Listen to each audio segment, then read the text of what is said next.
Hey, you wondering how is it I can be successful at starting my small business? I am going to tell you exactly how. I personally have started 16 different companies and I've helped hundreds and hundreds around the world. I've been self-employed for over 40 years and I am the luckiest cat on the planet. And you know what? If you stick with me all the way through to the end, first 5 people to reach out to me, I'm willing to give you a course so that you can become the luckiest cat on the planet. As entrepreneurs and business owners, we know that if we have a clear plan, anything becomes possible.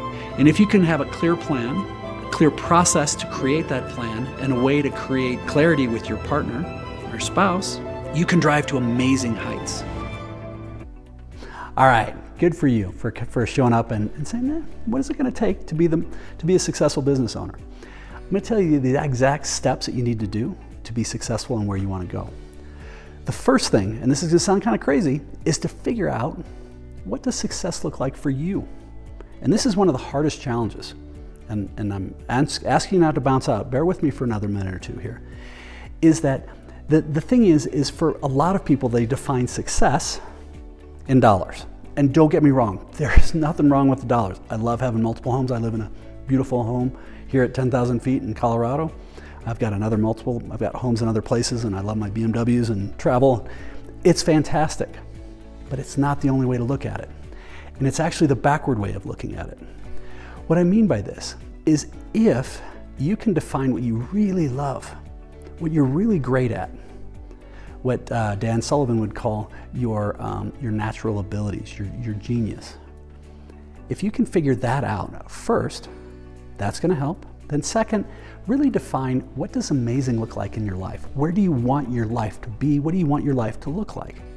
The purpose of this is I've seen literally, and I've worked with hundreds and hundreds of business owners, is people end up going in, they want to start a business, and they go in with the idea that I want the time, I want the freedom, I want these other things. But they don't really invest how they're going to do that and how they're going to make that happen. They go in and they stay focused on the business, and the business, if it makes it, starts to grow, and then it starts to interfere and include or dig in and start interfering into their life.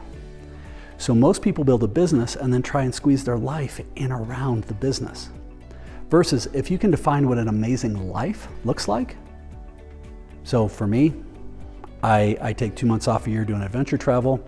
I try and work 3 to 4 days a week. We live at 10,000 feet in God's country, just amazing, where we can backcountry ski and mountain bike, and I feel so fortunate. But it's been very, very intentional with where we wanted. And then we build our life to fit in around that. So when you define what amazing looks like for your life, maybe it's 3 to 5 years out, but just start with that.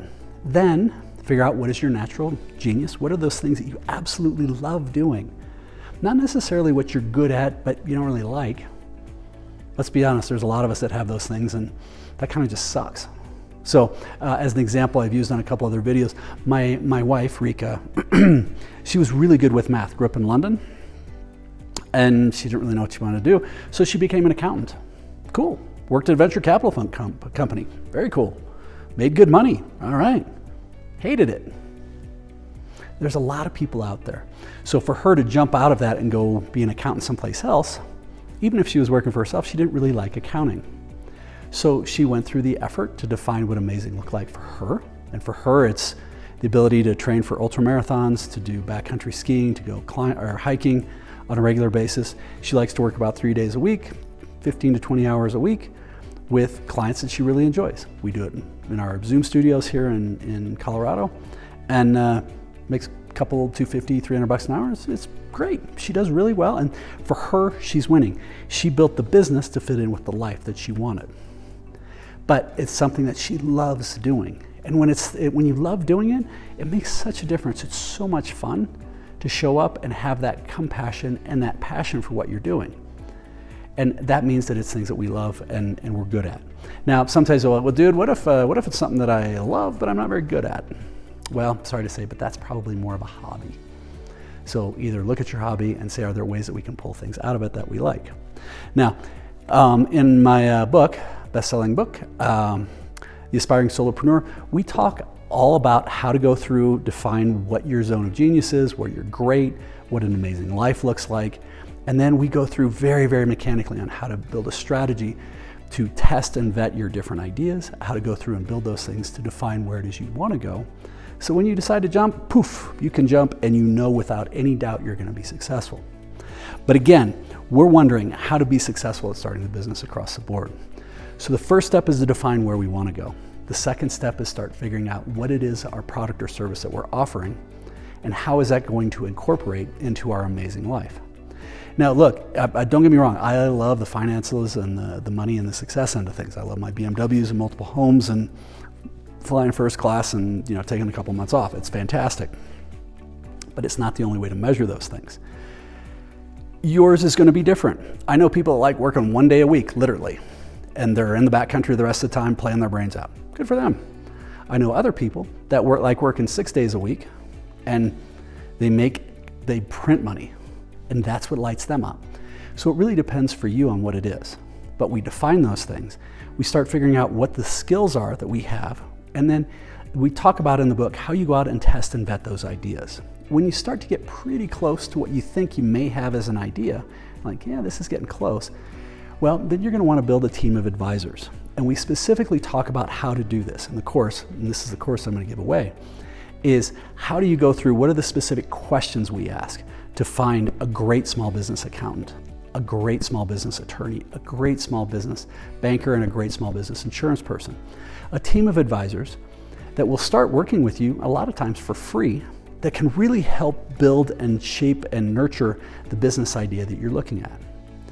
Then we'll go through and give you some ideas to step back, introduce yourself to other people, and in some cases you may even be able to get contracts before you've even set up the business, before you've even decided to jump, that say, yeah, I'm willing to do this or I'm willing to do that, but you'll have a much clearer idea of how to very successfully and intentionally get ready to jump. And we even go through all the way and talk about what do the first 6 months look like, things like that. But the big thing to me is how do you come up with what is a no-brainer? And what I mean by a no-brainer is when you've gone through and done this right, and I have done this hundreds of times, and I've only built 16 companies, but of the hundreds of times, there's times where it's like, yeah, this is a good idea, this is pretty good, this is okay, but close but not a no-brainer. If it isn't a no-brainer, then don't do it, I beg you. When it's a no-brainer, you'll be like, oh my God, I would be an idiot not to do that. When you know you're at that point where it'd be like, I know I would be an idiot not to do this, well, then you're probably in the right spot to jump. And when you know that, that's a no-brainer. All right, so if you're really wondering, how is it to be successful at starting a business? The thing is that the step is for you to really be true to yourself, define what amazing looks like, build a plan on the areas that you love, that you're a natural zone of genius, and then go out and be very intentional with how you vet the idea, adjust it, tweak it, make sure that it fits, build a team of advisors, because remember, you're accountable for everything, but you're not accountable to know everything. You can get people to help you with that.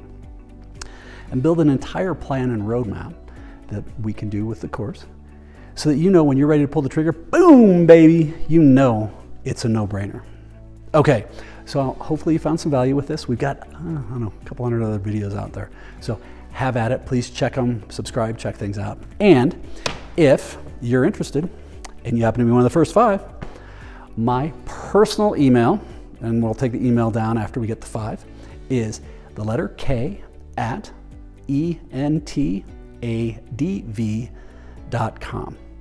You do that, and I'll give you, email me, tell me you saw this video, and I will give you access to the course. I am going to ask that you give us a review, hopefully a positive one.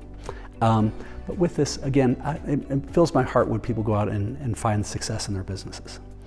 So with that, I hope you enjoyed this. Thank you very much for investing the time. Keep smiling.